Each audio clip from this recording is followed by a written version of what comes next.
Bharat America మధ్య వాణిజ్య ఒప్పందం త్వరలో ఖరారు కాబోతోందా?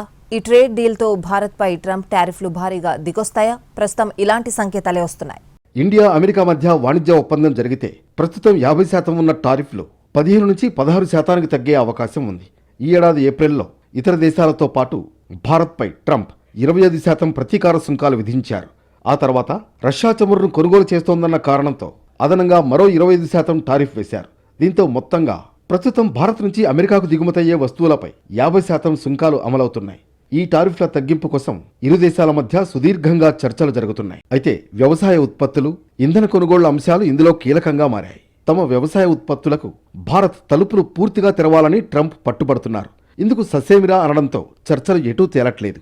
మరోవైపు రష్యా నుంచి చమురు కొనుగోళ్లు కొనసాగించడం పైన ట్రంప్ ఆగ్రహంతో ఉన్నారు. ఇటీవల జరిగిన చర్చల్లో ఈ అంశాలపై పరస్పర అంగీకారానికి వచ్చినట్లు తెలుస్తోంది. రష్యా నుంచి దిగుమతులు క్రమంగా తగ్గించేందుకు భారత్ అంగీకరించే అవకాశం ఉన్నట్లు తెలుస్తోంది. ప్రస్తుతం భారత్ ముడి చమురు దిగుమతుల్లో రష్యా వాటా 34%, అమెరికా వాటా దాదాపు 10%.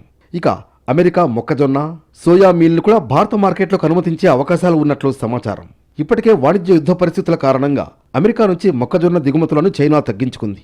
దీంతో ప్రత్యామ్నాయ మార్కెట్ల వైపు అగ్రరాజ్యం చూస్తోంది. భారత్ ఆ దిగుమతులను పెంచే అవకాశం కూడా కనిపిస్తోంది.